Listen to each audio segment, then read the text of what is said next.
Impacto femoroacetabular. Será que é tudo a mesma coisa? Será que é tudo igual? Ou será que existem diferenças, inclusive em relação ao seu tratamento?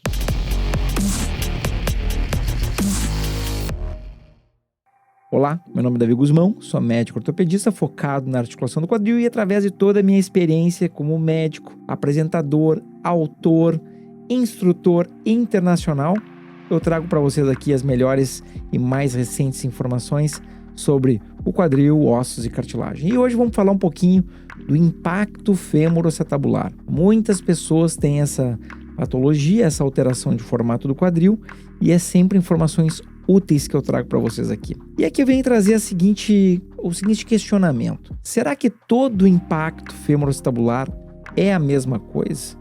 Será que ele exerce o mesmo tipo de dano na articulação do quadril? Vamos conversar um pouquinho sobre isso hoje e vou pedir ajuda aqui dos slides para a gente poder organizar a nossa conversa de hoje. Síndrome do impacto femoroacetabular é uma das causas da coxartrose, que é a artrose no quadril. Aliás, hoje em dia é considerada a causa número 1 da artrose do quadril. Muitas vezes a gente pode ser que a gente não identifique o que está causando o desgaste na articulação do quadril, mas essa, hoje em dia, é uma das principais causas do desgaste mecânico da articulação do quadril. E vamos conversar um pouquinho aí dos tipos do impacto para a gente ver que existem diferenças entre eles. Eu vou falar aqui dos dois tipos mais comuns. Então vamos começar com um conceito.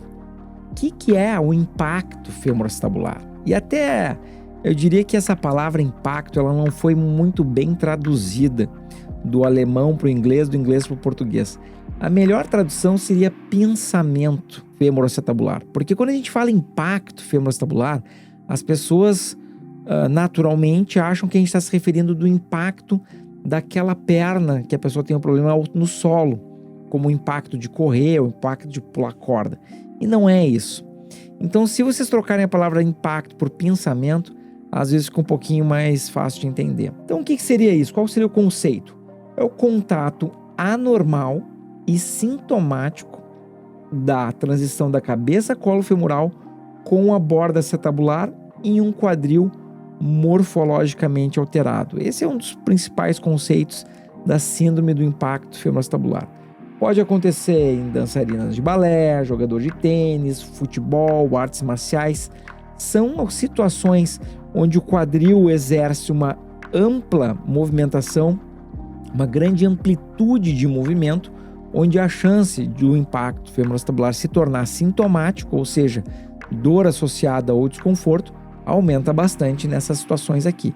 Então, especialmente em pacientes muito ativos, em atividades que têm uma amplitude de movimento do quadril grande. E aqui vamos falar de dois tipos mais comuns, que é o que a gente chama o CAM, do inglês, ou CAMI, do português, que ele ocorre principalmente na parte do fêmur, e o pincer, que ocorre principalmente na parte da bacia. Então, a grande diferenciação inicial é quando o impacto é tipo CAMI, ele vai estar ocorrendo na cabeça do fêmur, na transição entre a cabeça e o colo do fêmur. E quando o impacto é tipo pincer, ele está acontecendo na parte da bacia, na região do acetábulo, que é um encaixezinho, né? Então a cabeça do fêmur, que é o local onde gira, e a bacia, que é o encaixe, que é o acetábulo.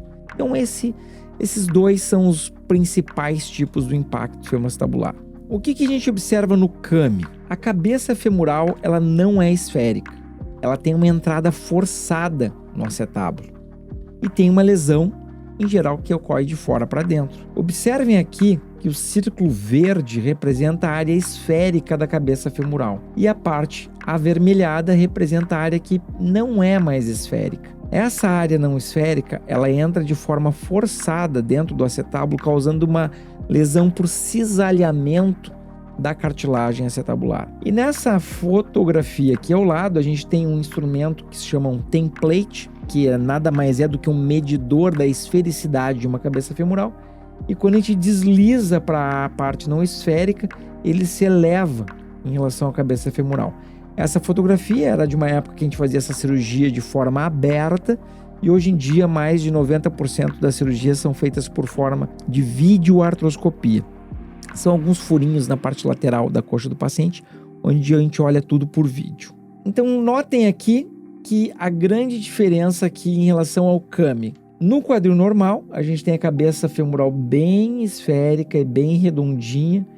Em qualquer incidência radiológica que a gente faça no quadril, ela está bem esférica. E quando o CAMI está presente, a gente tem uma perda da esfericidade que está apontada aqui nessa seta dos dois lados. Claro que o tamanho do CAMI também importa muito. Pessoas que têm um CAMI pequeno tendem a ter lesões mais tarde na vida, lesões menores, menos agressivas, menos sintomáticas. E pessoas que têm um CAMI muito saliente têm a tendência de ter lesões maiores e mais precoces na vida. Tudo sempre levando em consideração o tipo de atividade que o paciente faz, especialmente na atividade esportiva. Aqui nessa animação, a gente consegue perceber impacto tipo CAMI entrando de uma maneira forçada contra o acetábulo, causando assim então uma lesão que a gente chama de fora para dentro, nessa região, bem nessa esquina, nessa quina aqui da região acetabular. Imaginem que na medida que isso ocorre de uma maneira até mais violenta, uma corrida, um jogo de futebol, esse movimento vai sendo muito violento nessa região aqui.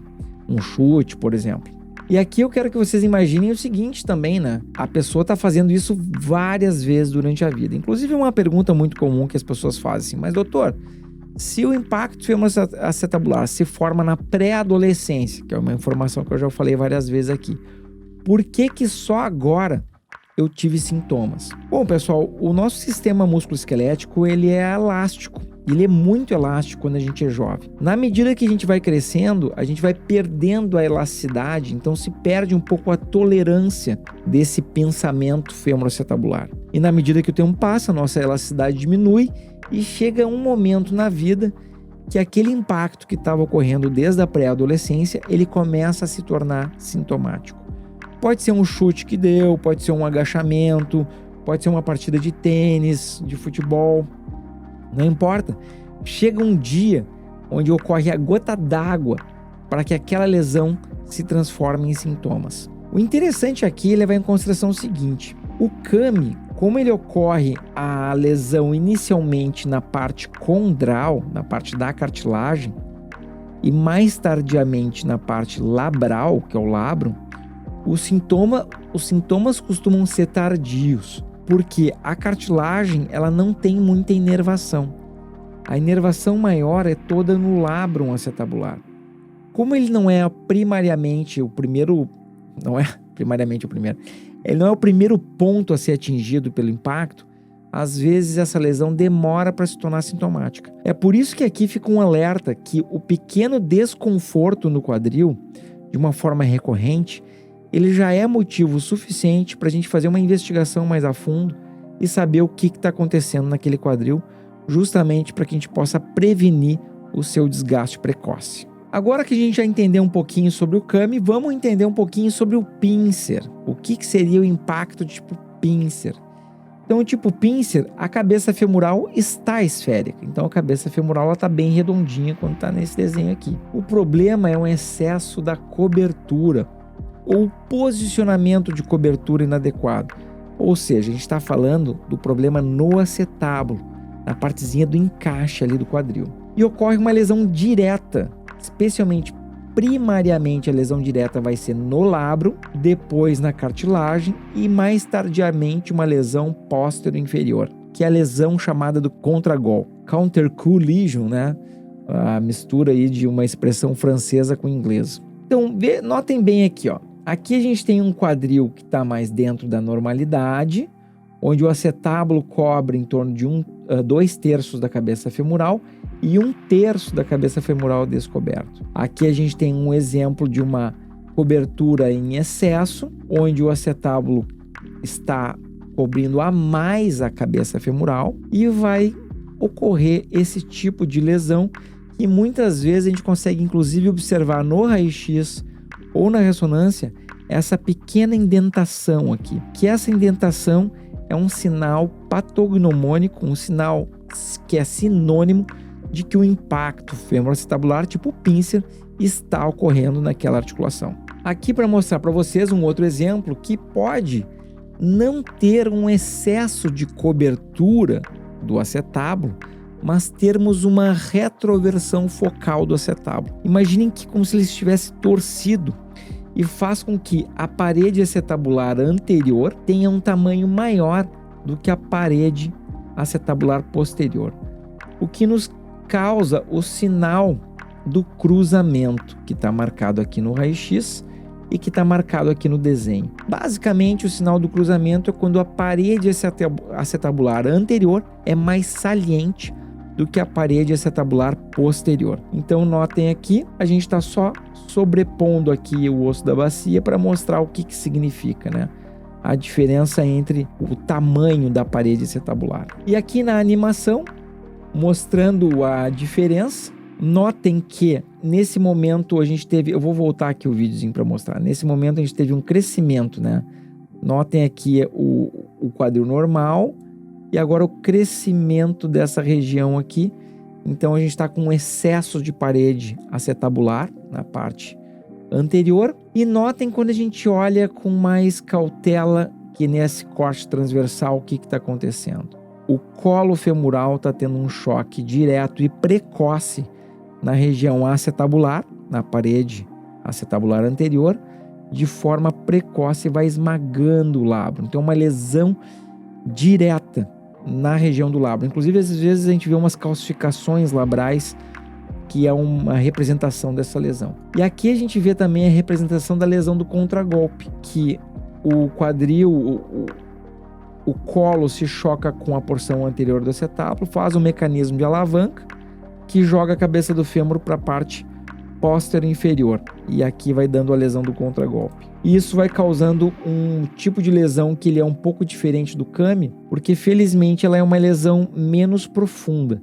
Porém, ela tem a tendência de ser mais extensa e tem a lesão do contragolpe aqui também. O impacto femoroacetabular tipo pincer, ele é mais frequente nas mulheres, ele causa um dano menor à cartilagem, inicialmente falando, só que ele causa mais sintomas, ele dói mais. Então nós temos mais chance de detectar esse impacto de forma precoce. E aqui, fazendo aqui um resuminho, né, a cabeça femoral está esférica, tem um excesso relativo de cobertura, a lesão inicial é no labro, e existe uma lesão condral periférica e póstero inferior associada. Então esse aí é o impacto femoroacetabular tipo pincer, né? Dá mais em mulheres, o CAMI dá mais em homens, mas não é excludente, né? Pode ter homem com pincer, pode ter mulher com CAMI também. E agora vem uma outra questão, que é muito comum a associação de ambos os impactos femoroacetabulares, né? Então nós temos aí de 20% a 80% de associação entre ambos, conforme o estudo que foi feito. O que é essa associação? É onde um mesmo paciente vai ter os dois tipos de impacto. Normalmente tem uma preponderância de algum dos tipos. Então, por exemplo, vai ter a preponderância principalmente o impacto tipo CAMI, um determinado paciente, mas que tem também um pouco de pincer. Num outro paciente vai ter principalmente tipo pincer, mas que tem também um pouco de CAMI. Então, quando estão associados ambos os impactos, a gente tem que dar atenção a ambos. Não quer dizer que sempre vai precisar fazer a correção de ambos, porque às vezes ele é muito pequenininho e um CAMI grande corrigido, às vezes um pincer muito pequeno não tem a necessidade, que esse choque não vai mais ocorrer. A gente consegue testar isso durante a cirurgia. Mas é muito importante o cirurgião reconhecer a presença dos dois impactos. E aqui eu estou falando só de dois, tá? Tem mais um terceiro que é um impacto menos reconhecido, que é o impacto subespinhal ou subespinal.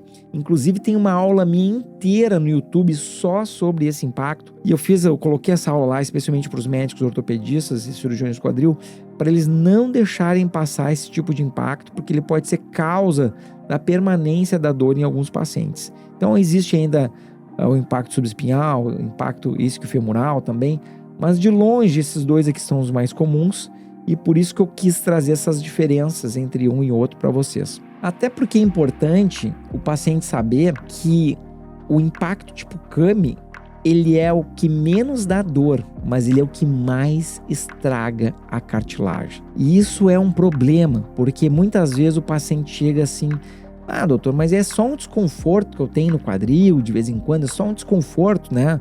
Acho que não vale a pena uma cirurgia para isso. O problema é que a cirurgia ela é realmente muito mais efetiva quanto mais precoce for a lesão. Uma coisa é o paciente ter um desconforto leve, a gente olha no exame, não tem nenhuma lesão, nada está acontecendo, está tudo bem. Esse paciente é classificado como um quadril em risco potencial e tu consegue acompanhar ele mais de perto durante um tempo maior para ver o que pode estar acontecendo. Agora, se o paciente tem só um desconforto leve, mas a gente já nota alterações degenerativas na ressonância, como irregularidades condrais, lesão labral, ruptura labral, calcificação perilabral, aí a gente já tem uma prova de que está acontecendo algumas alterações degenerativas e que ficar esperando mais tempo é simplesmente a gente operar o quadril de uma forma mais tardia com um maior grau de lesão. Claro que também acontece aquela situação onde o paciente tem as alterações morfológicas e ele não tem dor. E por acaso se descobriu, porque começou a doer um lado, se descobriu do outro, ou por acaso ele fez um exame da bacia por uma alteração de movimento, e a gente vê aquelas alterações do impacto, mas o paciente tem zero dor. Essa é uma situação também que a gente tem que classificar o quadril como um quadril em risco potencial e acompanhar mais de perto o paciente usando os exames de ressonância nuclear magnética, que é um exame que não possui radiação. E o período de acompanhamento vai variar de uma pessoa para outra e da idade da pessoa também. Normalmente, quem é o paciente? É aquele paciente jovem, ativo, tem dor na virilha ou na região glútea ou na região lateral do quadril, já passou por várias investigações que muitas vezes demoraram anos até descobrir que o paciente tinha um impacto femoroacetabular. Olhem que interessante aqui, nessa época, nessa aula do Dr. John Cloise, ele nos mostrou que, em geral, demora 3 anos para o diagnóstico do impacto femoroacetabular e 4,2 médicos são consultados por essa queixa. Claro que essa aula é uma aula mais antiga do Cloise, tem uns 10 anos, mas essa era uma realidade que ele estava contando dos Estados Unidos há 10 anos atrás. Talvez no Brasil ainda continue esse tipo de realidade. Eu acredito que não. Os médicos já sabem muito sobre o que é o impacto femoroacetabular e se acontece o médico não reconhecer o que está causando a dor no quadril do paciente, ele encaminha para um subespecialista em quadril que pode ajudar nesse diagnóstico. O interessante é levar em consideração também isso aqui, que 13% dos pacientes já sofreram cirurgia em outro local onde era a culpa do quadril. Claro que eu estou falando de 10 anos atrás aqui nos Estados Unidos, mas eu acho que é uma informação importante para vocês saberem. Como pode ser difícil o diagnóstico, porque a dor é profunda e ela não é bem localizada no início. E essa é uma das razões que se dificulta o diagnóstico de uma maneira inicial. Aqui para vocês terem noção dos sintomas que os pacientes costumam ter. Dor ou desconforto na virilha, após caminhar a longa distância, após correr, após prática esportiva, após ficar sentado muito tempo, após dirigir por muito tempo, ao levantar de assentos baixos, ao cruzar as pernas, ao vestir calçados e meias, ao cortar as unhas dos pés. O interessante aqui é que nesse após correr ou após prática esportiva, às vezes pode acontecer várias horas depois. Por exemplo, o paciente joga um futebol no sábado, aí ele vai sentir o quadril só na segunda ou só no domingo à noite. Então, às vezes demora um tempo para esses sintomas aparecerem, aquele desconforto na articulação do quadril. Então tem que ficar muito atento. Se toda hora que a pessoa faz a prática esportiva, joga futebol, fica com aquele desconforto no quadril, tem que olhar o que está acontecendo para que a articulação do paciente não seja machucada de forma em demasia. E aqui são diagnósticos que os pacientes recebem erroneamente.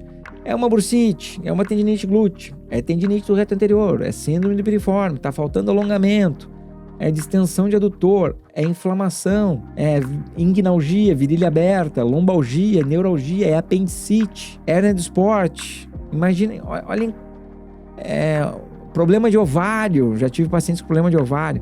Então notem quantos diagnósticos errôneos podem acontecer por não ser uma dor bem localizada. E uma coisa interessante observar é que a diminuição de amplitude do quadril pela contratura muscular, ela é um mecanismo protetor. A musculatura fica dolorida também porque ela está sempre contraturada tentando proteger a articulação do quadril.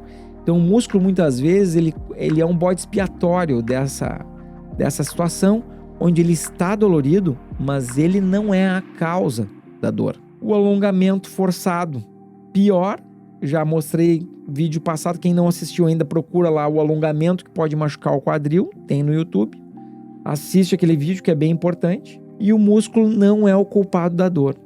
O músculo tem um reflexo da dor, ele não é o culpado pela dor que o paciente está sentindo. E esse slide aqui, ele mostra uma das principais razões pelas quais a gente tem que tratar o impacto femoroacetabular de forma precoce. Então vejam aqui, esse paciente tinha 18 anos na época que ele fez esse primeiro raio-x, onde ele tinha alguma queixa de desconforto no quadril.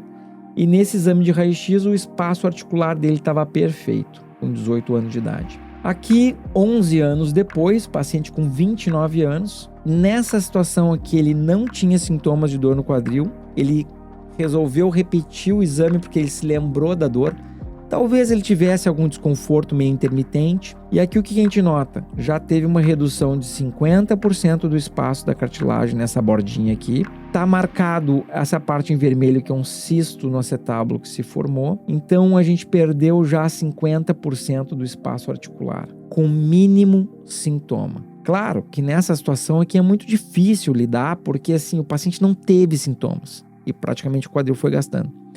Mas se com 18 anos fosse reconhecido que o paciente tinha um impacto femoroacetabular e avisasse esse paciente, olha, a gente tem que fazer uma revisão de tempo em tempo para ver se teu quadril não está machucando, de vez em quando vamos fazer uma imagem lá de ressonância, teria se feito o tratamento antes do quadril gastar 50% da sua cartilagem. Vejam o grau da importância que é isso. Então, pessoal, esses foram os dois principais tipos do impacto femoroacetabular. Se você gostou desse formato aí, já curte o vídeo, compartilha, se inscreve no canal, porque aqui a gente fala sempre de quadril, osso e cartilagem. Encaminha para algum amigo aí. Segue lá no Instagram também. Na descrição desse vídeo vocês encontram mais informações, sugestões de outros vídeos, local aonde consultar comigo para quem quiser, aonde que eu atendo, que é São Paulo e Porto Alegre, tem tudo as informações aqui na descrição do vídeo. E também tem meu site, daviguzmão.com, o Instagram é @daviguzmão, onde vocês conseguem me achar e ter mais informações, com uma pegada um pouquinho mais, digamos assim, informal lá no Instagram, né? E no site também todas as informações sobre atendimentos. Me digam aí nos comentários, é ou não é importante conhecer sobre o impacto femoroacetabular? Um grande abraço para vocês. Tchau, tchau.